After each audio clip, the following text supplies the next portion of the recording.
Assalamualaikum warahmatullahi wabarakatuh. Perkenalkan, nama saya Fatihatul Alfi Nurjana, NIM 1022100005, Prodi Hukum Pidana Islam 6B. Baik, di sini saya akan menjelaskan mengenai pidana perampasan kemerdekaan dalam KUHP baru. Perampasan kebebasan atau perampasan kemerdekaan dapat diartikan bukan hanya pidana penjara saja, namun dapat didefinisikan sebagai suatu pembatasan kebebasan dalam segala bentuk. Sebagaimana definisi kebebasan merupakan segala sesuatu yang dilakukan tanpa adanya kontrol dari orang lain atau lembaga yang bertindak tanpa paksaan. Pengaturan atau ketentuan hukum tindak pidana perampasan diatur dalam pasal 368 KUHP dan unsur objektif tindak pidana perampasan adalah memaksa orang lain dengan kekerasan atau ancaman kekerasan dan untuk memberikan atau menyahkan hak miliknya. Perampasan kemerdekaan dalam konteks hukum mengacu pada tindakan atau proses penghilangan atau pembatasan kebebasan seseorang oleh pihak yang berwenang, yang seringkali terjadi dalam konteks hukum pidana atau hukum administrasi negara.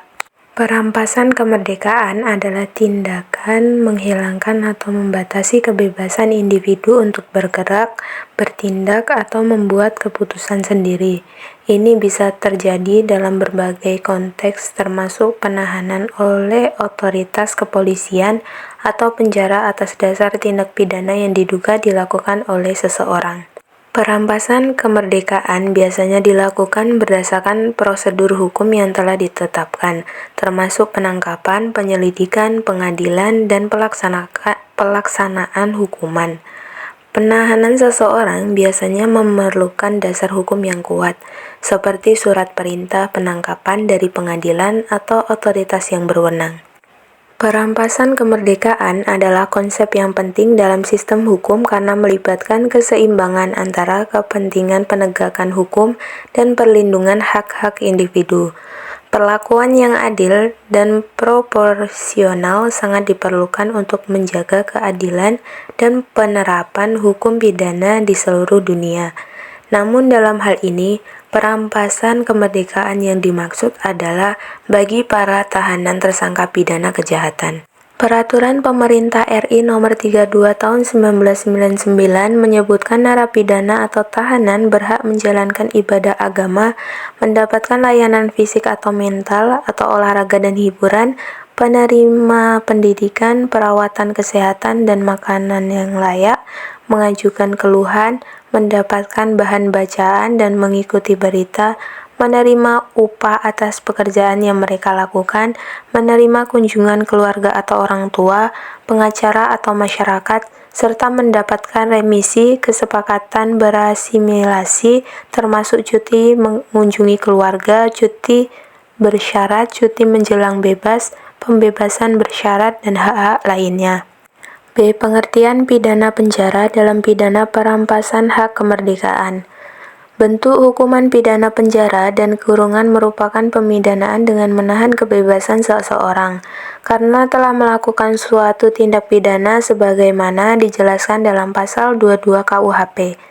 Hukuman pidana penjara dan kurungan merupakan pidana pokok yang dapat dijatuhkan hakim secara selain pidana mati, pidana denda, dan pidana tutupan. Hukuman penjara dan kurungan adalah suatu pidana yang dijatuhkan oleh hakim melalui sebuah putusan yang diberikan kepada seseorang yang terbukti bersalah di persidangan. Dalam pasal 12 KUHP, hukuman pidana penjara dapat diberikan seumur hidup atau selama waktu tertentu, di mana waktu paling singkatnya 1 hari dan paling lama 15 tahun berturut-turut. Pidana penjara dikategorikan sebagai berikut. Pertama, pidana penjara berlaku untuk tindak kejahatan lebih berat. Kedua, pidana penjara mempunyai batas maksimal seumur hidup. Yang ketiga, pidana penjara dalam menjalani masa pidana pekerjaan yang dilakukan seseorang pidana lebih banyak dan lebih berat. Yang keempat, pidana penjara tidak dapat menjadi pidana denda. Yang kelima, kebebasannya terbatas. Sementara itu, dalam pasal 18 KUHP, hukuman pidana kurungan paling sedikit dijatuhkan 1 hari dan paling lama adalah 1 tahun. Apabila lebih dari 1 tahun, maka yang dijatuhkan adalah pidana penjara. Pidana kurungan dikategorikan sebagai berikut. Pertama, pidana kurungan berlaku untuk tindak pidana pelanggaran atau secara umum tindak pidana kurungan diberikan kepada tingkat kejahatan yang lebih ringan. 2. Pidana kurungan mempunyai batas hukuman 1 tahun. Ketiga, pidana kurungan seorang pidana melakukan pekerjaan lebih sedikit dan lebih ringan. Yang keempat, pidana kurungan kebebasan seorang pidana lebih banyak. Yang kelima, pidana kurungan dapat menjadi pidana denda. Hukuman kurungan ditentukan bagi delik yang lebih ringan seperti kejahatan, kealpaan, dan pelanggaran. Bentuk lain dari sifat lebih ringan hukuman kurungan dibandingkan hukuman penjara. Yang pertama, terpidana penjara dapat dibawa ke tempat lain untuk dipindahkan dan tidak boleh menolak, sedangkan terpidana kurungan menurut pasal 21 KUHP tidak boleh dipindahkan tanpa mendapat persetujuannya. Yang kedua, berdasarkan pasal 23 KUHP, terpidana kurungan masih bisa mendapat uang saku di luar upah kerja wajib sebagai bekal saat ia keluar dari penjara dan pulang. Kemudian C. Pidana perampasan kemerdekaan dalam pengaturan KUHP baru. Ketentuan pasal 64 Undang-Undang Nomor 1 Tahun 2023 menerangkan bahwa sanksi pidana dalam KUHP baru atau Undang-Undang 1 Tahun 2023 terdiri atas pidana pokok, pidana tambahan, dan pidana yang bersifat khusus untuk tindak pidana tertentu yang ditentukan dalam undang-undang.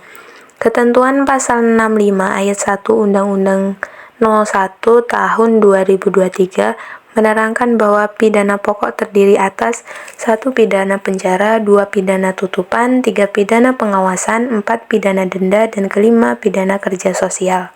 Pasal 66 ayat 1 Undang-Undang Nomor 1 Tahun 2023 menerangkan bahwa pidana tambahan terdiri atas 1 pencabutan hak tertentu, 2 perampasan barang tertentu dan atau tagihan, ketiga pengumuman putusan hakim, keempat pembayaran ganti rugi, kelima pencabutan izin tertentu, dan yang keenam pemenuhan kewajiban adat setempat. Sekian presentasi saya. Wassalamualaikum warahmatullahi wabarakatuh.